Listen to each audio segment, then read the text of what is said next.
ہے۔ اگر پانی ہو تو پانی کو اللہ کا ولی حکم دیتا ہے، وہ پانی اللہ کے ولی کے تابع ہو جاتا ہے۔ وجہ کیا ہوتی ہے کہ جب بندہ اللہ کے تابع ہو جاتا ہے،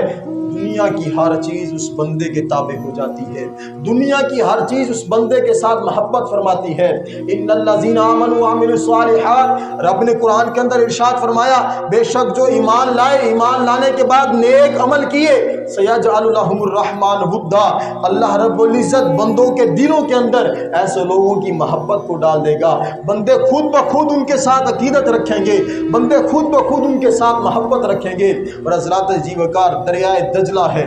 اس کا کنارہ ہے، سامنے اس کے کنارے کے اوپر مسلمانوں کا لشکر کھڑا ہے،